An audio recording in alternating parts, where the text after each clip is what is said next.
ओम परमं भागवते भगवामहे प्रियं पापियमनुं सामहे वसुमहस्तानि अयोध्या में होवे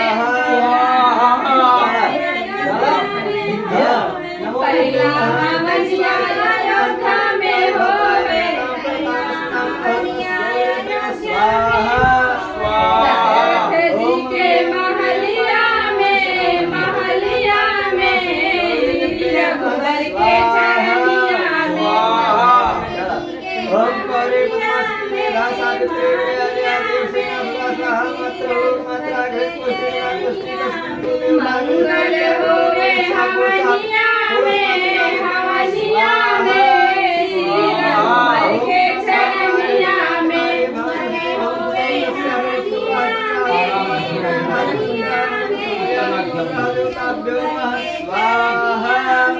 हवनिया जनकपुर में होवे दूसरा हवनिया जनकपुर में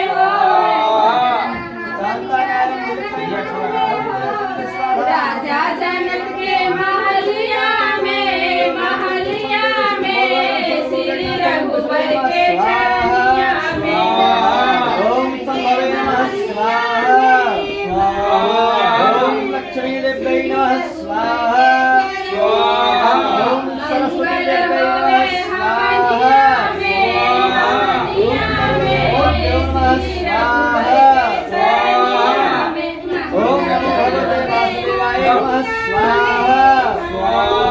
ओम भगवते वासुदेवाय नमः स्वाहा ओम भगवते वासुदेवाय नमः स्वाहा ओम भगवते वासुदेवाय नमः स्वाहा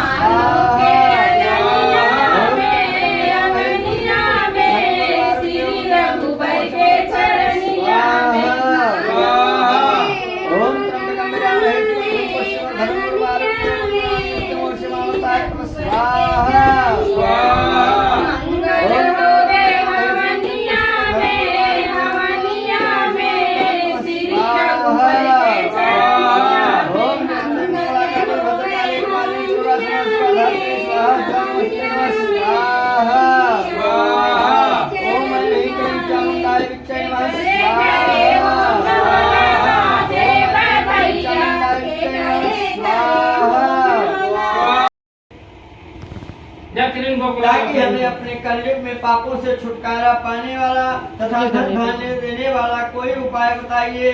हम सब ऋषि मुनि आपके श्री मुख से जानना चाहते हैं, आपके मुख से सुनना चाहते हैं।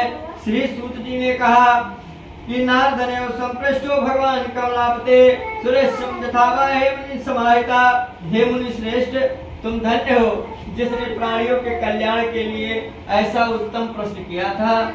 ऐसा ही प्रश्न एक बार योगी नारद जी ने भगवान कमलापति से किया था। कमला माने लक्ष्मी, पति भगवान विष्णु से किया था। वही मैं आपको सुनाता हूँ, सुनिए।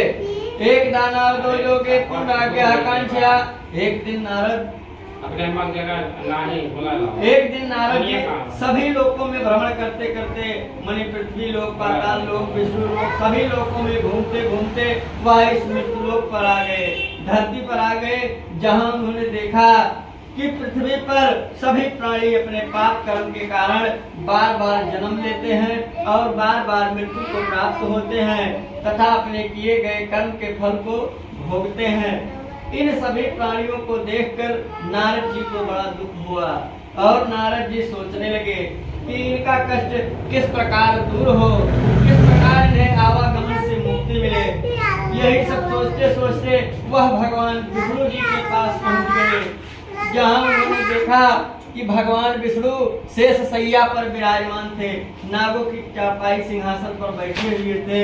उनके हाथों में शंख चक्र गदा व कमल धारण हुआ था तथा गले में बड़ी सुंदर वरमाल पड़ी थी। यह देखकर नारद जी ने पहले बड़े ही मुग्ध भाव से भगवान श्री हरि विष्णु को प्रणाम किया। फिर बोले कि हे श्री हरि, मन और वाणी से परे अत्यंत शक्तिशाली, आपके जैसा कोई शक्तिशाली नहीं है, अत्यंत शक्तिशाली। आपका न कभी अंत है, न मध्य है, ना ही आप सर्वथा मुक्त हैं। हे सर्वात्मा अधिकरण, मैं आपको नमस्कार करता हूँ। नारद जी भगवान विष्णु को बार बार नमस्कार कर रहे हैं। यह देखकर भगवान विष्णु जी ने मुस्कुराकर पूछा कि हे नारद, अवश्य ही तुम्हारे मन में कोई गूढ़ बात है, कोई विचित्र बात है, जिसके कारण तुम यहाँ आए हो और हमें बार बार नमस्कार कर रहे हो। कृपया हमें बताओ, हम जानना चाहते हैं।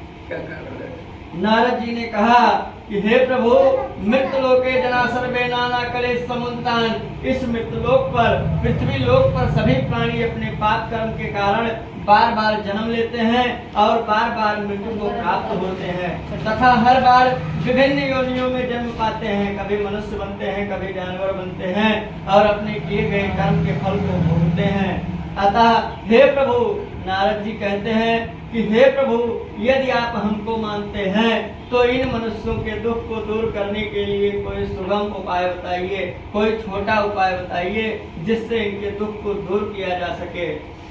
भगवान विष्णु ने कहा कि हे नारद, तुम साधु हो, मैं तुम्हें बताता हूँ कि प्राणियों के कल्याण के लिए आपने बड़ा ही उत्तम प्रश्न हमसे किया है।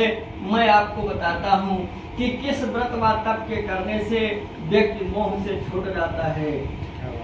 लेकिन हे नारद, जो व्रत मैं तुम्हें बताने जा रहा हूँ, यह स्वर्ग और मृत्युलोक दोनों में बड़ा ही दुर्लभ है। भगवान सत्यनारायण की कथा बहुत छोटी कथा है, लेकिन इसमें पुण्य बहुत ज्यादा मिलते हैं और इसमें खर्चा भी कम लगता है, लेकिन फिर भी मनुष्य इसको कर नहीं पाता। हे नारद, जो व्रत मैं तुम्हें बताने जा रहा हूँ, यह स्वर्ग और मृत्युलोक दोनों में बड़ा ही दुर्लभ है, किंतु तुम्हारे स्नेह के कारण, आपके प्रेम के कारण मैं तुम्हें इस व्रत का पूरा विधान बताता हूँ। सुनिए। भगवान विष्णु ने कहा कि हे नारद, सत्यनारायणं व्रतं संविधानत्वा कृत्वा सदा सुखं भोक्ता परम मोक्षानं